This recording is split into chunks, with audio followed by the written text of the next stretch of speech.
Today we're going to make chard and truffle burrata pasta. We start off with our Swiss chards, fold the leaves in half, cut off the stems. These are going to be cooked separately because they take longer than the leaves. Chop those up. We're going to chop up our leaves as well, but keep the stems separately.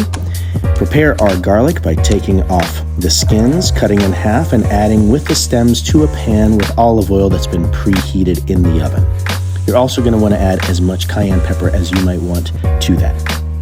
Once they're cooked, we then add our leaves.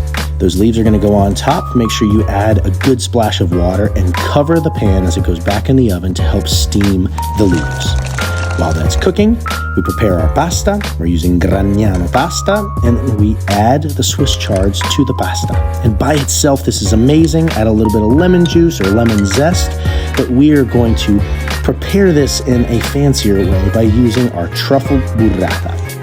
Cut that in half, place it on top of your plate, drizzle of olive oil, and you have a show-stopping, easy pasta sauce.